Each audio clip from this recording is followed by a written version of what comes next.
ನಮಸ್ಕಾರ ವೀಕ್ಷಕರೇ, ನಮ್ಮ ಚಾನಲ್ಗೆ ಯಾರೆಲ್ಲ ಕೂಡ ಸಬ್ಸ್ಕ್ರೈಬ್ ಆಗಿಲ್ಲ ಅಂದರೆ ಸಬ್ಸ್ಕ್ರೈಬ್ ಮಾಡಿಕೊಳ್ಳಿ. ನಾವು ಮಾಡುವ ಪ್ರತಿಯೊಂದು ವಿಡಿಯೋನು ಕೂಡ ನಿಮಗೆ ನೋಟಿಫಿಕೇಶನ್ ಬರುತ್ತೆ. ಬನ್ನಿ ಭಗತ್ ಸಿಂಗ್ ಅವರ ಮುಂದುಳಿದ ಭಾಗವನ್ನು ನೋಡೋಣ.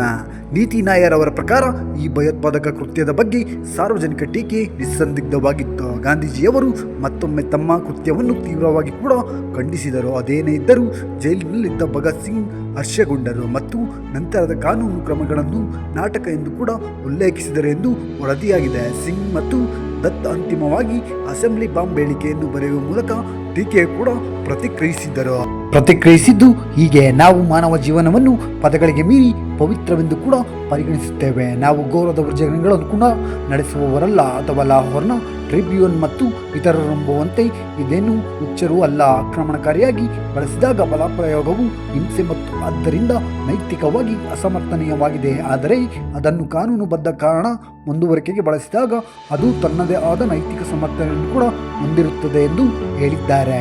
ಇನ್ನು ಮೇ ತಿಂಗಳಲ್ಲಿ ನಡೆದ ಪ್ರಾಥಮಿಕ ವಿಚಾರಣೆ ನಂತರ ಜೂನ್ ಮೊದಲ ವಾರದಲ್ಲಿ ವಿಚಾರಣೆ ಕೂಡ ಪ್ರಾರಂಭವಾಯಿತು. ಜೂನ್ 12ರಂದು ಜೀವಕ್ಕೆ ಅಪಾಯವನ್ನುಂಟು ಮಾಡುವ ಸ್ವಭಾವದ ಸ್ಫೋಟಕಗಳನ್ನು ಕಾನೂನು ಬಾಹಿರವಾಗಿ ಮತ್ತು ದುರುದ್ದೇಶಪೂರ್ವಕವಾಗಿ ಉಂಟು ಮಾಡುವುದು ಎಂಬ ಆರೋಪದ ಮೇಲೆ ಇಬ್ಬರಿಗೂ ಕೂಡ ಜೀವಾವಧಿ ಶಿಕ್ಷೆಯನ್ನು ವಿಧಿಸಲಾಯಿತು. ದತ್ ಅವರನ್ನು ಅಸಫ್ ಅಲಿ ಸಮರ್ಥಿಸಿಕೊಂಡರು, ಆದರೆ ಸಿಂಗ್ ತಮ್ಮನ್ನು ತಾವು ಸಮರ್ಥಿಸಿಕೊಂಡರು. ವಿಚಾರಣೆಯಲ್ಲಿ ನಡೆದ ಸಾಕ್ಷ್ಯದ ನಿಖರತೆಯ ಬಗ್ಗೆ ಅನುಮಾನಗಳು ಕೂಡ ಎದ್ದಿವೆ ಎಂದು ಒಂದು ಪ್ರಮುಖ ವ್ಯತ್ಯಾಸವೆಂದರೆ ಸಿಂಗ್ ಅವರನ್ನು ಬಂಧಿಸಿದಾಗ ಅವರು ಹೊತ್ತೊಯ್ಯುತ್ತಿದ್ದ ಸ್ವಯಂಚಾಲಿತ ಪಿಸ್ತೂಲ್ಗೆ ಸಂಬಂಧಿಸಿದ ಕೆಲವು ಸಾಕ್ಷಿಗಳು ಅವರು 2 ಅಥವಾ 3 ಗುಂಡು ಹಾರಿಸಿದ್ದಾರೆ ಎಂದು ಹೇಳಿದರು. ಆದರೆ ಅವರನ್ನು ಬಂಧಿಸಿದ ಪೊಲೀಸ್ ಸಾರ್ಜೆಂಟ್ ಅವರು ಬಂದೂಕನ್ನು ಅವನಿಂದ ತೆಗೆದುಕೊಂಡಾಗ ಅದನ್ನು ಕೆಳಮುಖವಾಗಿ ತೋರಿಸಲಾಗಿತ್ತು ಮತ್ತು ಸಿಂಗ್ ಅದರೊಂದಿಗೆ ಆಟವಾಡುತ್ತಿದ್ದರು ಎಂದು ಸಾಕ್ಷ್ಯ ಕೂಡ ನೀಡಿದರು.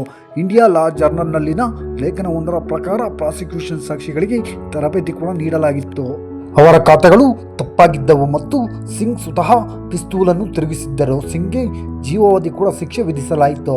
ಇನ್ನು ಸಹಚರರವರ ಬಂಧನ ಆಗಿದ್ದು 1929ರಲ್ಲಿ HSRA ಲಾಹೋರ್ನ ಮತ್ತು ಸಹರನ್ಪುರದಲ್ಲಿ ಬಾಂಬ್ ಕಾರ್ಖಾನೆಗಳನ್ನು ಸ್ಥಾಪಿಸಲಾಗಿತ್ತು. ಏಪ್ರಿಲ್ 15, 1929ರಂದು ಲಾಹೋರ್ನ ಬಾಂಬ್ ಕಾರ್ಖಾನೆಯನ್ನು ಪೊಲೀಸರು ಪತ್ತೆ ಹಚ್ಚಿದರು. ಇದು ಸುಖದೇವ್ ಕಿಶೋರಿ ಲಾಲ್ ಮತ್ತು ಜೈಗೋಪಾಲ್ ಸೇರಿದಂತೆ HSRAನ ಇನ್ನೂ ಇತರ ಸದಸ್ಯರನ್ನು ಕೂಡ ಬಂಧಿಸಲು ಕಾರಣವಾಯಿತು.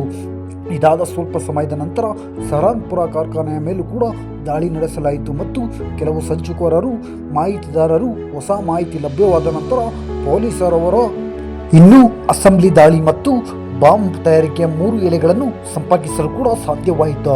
ಸಿಂಗ್ ಮತ್ತು ಸುಖದೇವ್ ರಾಜ್ಗುರು ಮತ್ತು ಇತರ 21 ಜನರ ಮೇಲೆ ಸೌಂಡರ್ಸ್ ಅವರ ಮುಗಿಸಿದ ಆರೋಪವನ್ನು ಕೂಡ ಹೊರಿಸಲಾಯಿತು. ಇನ್ನು ಉಪವಾಸ ಸತ್ಯಾಗ್ರಹ ಮತ್ತು ಲಾಹೋರ್ ಪಿತೂರಿಯ ಪ್ರಕರಣ ಹೇಗಿತ್ತೆಂದರೆ ಸಿಂಗ್ ವಿರುದ್ಧದ ಗಣನೀಯ ಸಾಕ್ಷಿಗಳ ಆಧಾರದ ಮೇಲೆ ಸೌಂಡರ್ಸ್ ಮತ್ತು ಚಾನನ್ ಸಿಂಗ್ ಅವರನ್ನು ಕೂಡ ಮುಗಿಸಿದ್ದಕ್ಕಾಗಿ ಸಿಂಗ್ ಅವರನ್ನು ಮತ್ತೆ ಬಂಧಿಸಲಾಯಿತು. ಅದರಲ್ಲಿ ಅವರ ಸಹಚರರಾದ ಹನ್ಸ್ರಾಜ್ ವೋಹ್ರಾ ಮತ್ತು ಜೈಗೋಪಾಲ್ ಅವರ ಹೇಳಿಕೆಗಳು ಕೂಡ ಸೇರಿವೆ. ಅಸೆಂಬ್ಲಿ ಬಾಂಬ್ ಪ್ರಕರಣದಲ್ಲಿ ಅವರ ಜೀವಾವಧಿ ಶಿಕ್ಷೆಯನ್ನು ಸೌಂಡರ್ಸ್ ಪ್ರಕರಣದ ತೀರ್ಪು ಬರುವವರೆಗೂ ಕೂಡ ಮುಂದೂಡಲಾಯಿತು. ಅವರನ್ನು ದೆಹಲಿ ಜೈಲಿನಿಂದ ಮಿಯಾನ್ ವಾಲಿ ಕೇಂದ್ರ ಜೈಲಿಗೆ ಕಳುಹಿಸಲಾಯಿತು. ಅಲ್ಲಿ ಅವರು ಯುರೋಪಿಯನ್ ಮತ್ತು ಭಾರತೀಯ ಕೈದಿಗಳ ನಡುವಿನ ತಾರತಮ್ಯವನ್ನು ಕೂಡ ಕಂಡರು. ಅವರು ಇತರರೊಂದಿಗೆ ತಮ್ಮನ್ನು ರಾಜಕೀಯ ಕೈದಿ ಎಂದು ಕೂಡ ಪರಿಗಣಿಸಿದರು.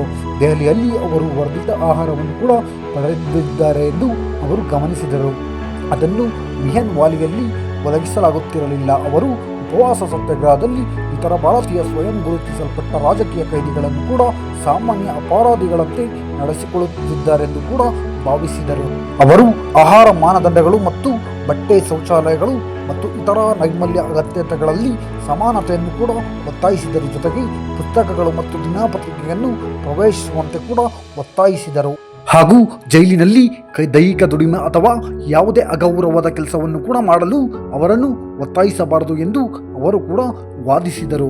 ಜೂನ್ 1929ರ ಸುಮಾರಿಗೆ ಸಿಂಗ್ ಮತ್ತು ಅವರ ಸಹೋದ್ಯೋಗಿಗಳಿಗೆ ಸಾರ್ವಜನಿಕ ಬೆಂಬಲ ಹೆಚ್ಚಾಗಲು ಕೂಡ ಈ ಉಪವಾಸ ಸತ್ಯಾಗ್ರಹ ಪ್ರೇರಣೆಯನ್ನು ನೀಡಿತು. ಈ ಚಳುವಳಿಯಲ್ಲಿ ಟ್ರಿಬ್ಯೂನ್ ಪತ್ರಿಕೆ ವಿಶೇಷವಾಗಿ ಪ್ರಮುಖವಾಗಿತ್ತು ಮತ್ತು ಲಾಹೋರ್ ಮತ್ತು ಅಮೃತಸರದಂತಹ ಸ್ಥಳಗಳಲ್ಲಿ ನಡೆದ ಸಾಮೂಹಿಕ ಸಭೆಗಳ ಬಗ್ಗೆ ವರದಿಯನ್ನು ಕೂಡ ಮಾಡಿತು.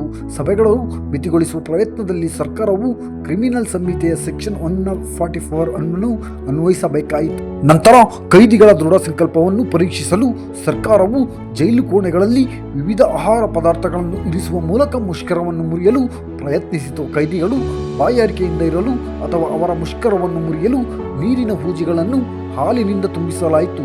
ಯಾರು ಕೂಡ ಹಿಂಜರಿಯಲಿಲ್ಲ ಮತ್ತು ಬಿಕ್ಕಟ್ಟು ಮುಂದುವರಿಯಿತು. ಇದಾದ ನಂತರ ಅಧಿಕಾರಿಗಳು ಕೈದಿಗಳನ್ನು ಬಲವಂತವಾಗಿ ಆಹಾರವನ್ನು ನೀಡಲು ಕೂಡ ಪ್ರಯತ್ನಿಸಿದರು, ಆದರೆ ಇದನ್ನು ವಿರೋಧಿಸಲಾಯಿತು. ವಿಷಯ ಇನ್ನೂ ಬಗೆಹರಿಯದ ಕಾರಣ ಭಾರತೀಯ ವೈಸ್ರಾಯ್ ಲಾರ್ಡ್ ಇರ್ವಿನ್ ಅವರು ಜೈಲು ಅಧಿಕಾರಿಗಳೊಂದಿಗೆ ಪರಿಸ್ಥಿತಿಯನ್ನು ಚರ್ಚಿಸಲು ಶೀಮ್ಲಾದಲ್ಲಿ ತಮ್ಮ ರಜೆಯನ್ನು ಕೂಡ ಕಡಿತಗೊಳಿಸಿದರು.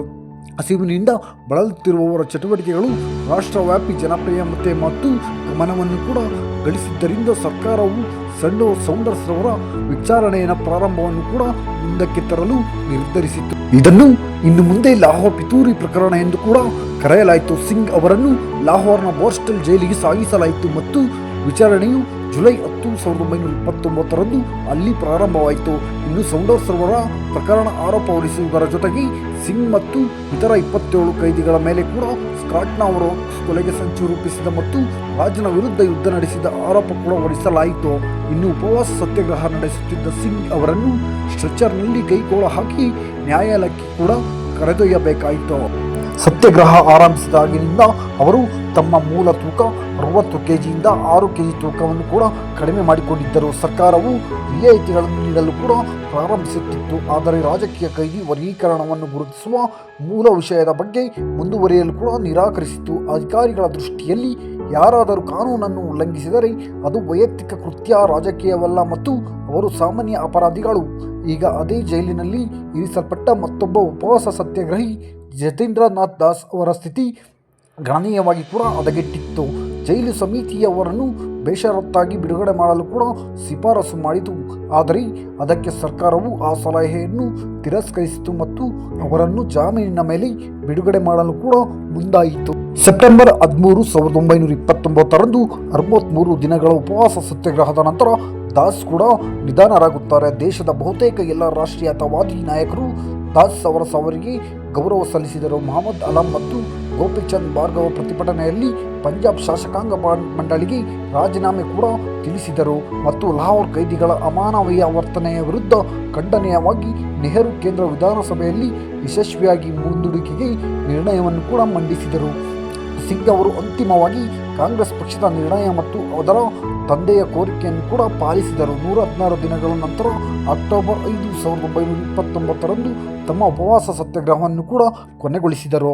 ಈ ಅವಧಿಯಲ್ಲಿ ಸಾಮಾನ್ಯ ಭಾರತೀಯರಲ್ಲಿ ಸಿಂಗ್ ಅವರ ಜನಪ್ರಿಯತೆ ಕೂಡ ಪಂಜಾಬ್ನ ಆಚೆಗೆ ಕೂಡ ವಿಸ್ತರಿಸಿತ್ತು. ಹೌದು ವೀಕ್ಷಕರೇ, ಇದರ ಮುಂದುವರಿದ ಭಾಗವು ಮುಂದಿನ ಸಂಚಿಕೆಯಲ್ಲಿ ಪ್ರಸಾರವಾಗುತ್ತದೆ. ದಯವಿಟ್ಟು ನಮ್ಮ ಚಾನಲನ್ನು ಯಾರೆಲ್ಲ ನೋಡಿಲ್ಲ ಅಂದರೆ ದಯವಿಟ್ಟು ಪೂರ್ತಿ ವಿಡಿಯೋ ನೋಡಿ. ಸಬ್ಸ್ಕ್ರೈಬ್ ಮಾಡಿಲ್ಲ ಅಂದರೆ ಸಬ್ಸ್ಕ್ರೈಬ್ ಮಾಡ್ಕೊಳ್ಳಿ ಅಂತ ಹೇಳ್ತಾ ನೆಕ್ಸ್ಟ್ ವಿಡಿಯೋ ಸಿಗೋಣ. ನಮಸ್ಕಾರ ವೀಕ್ಷಕರೇ.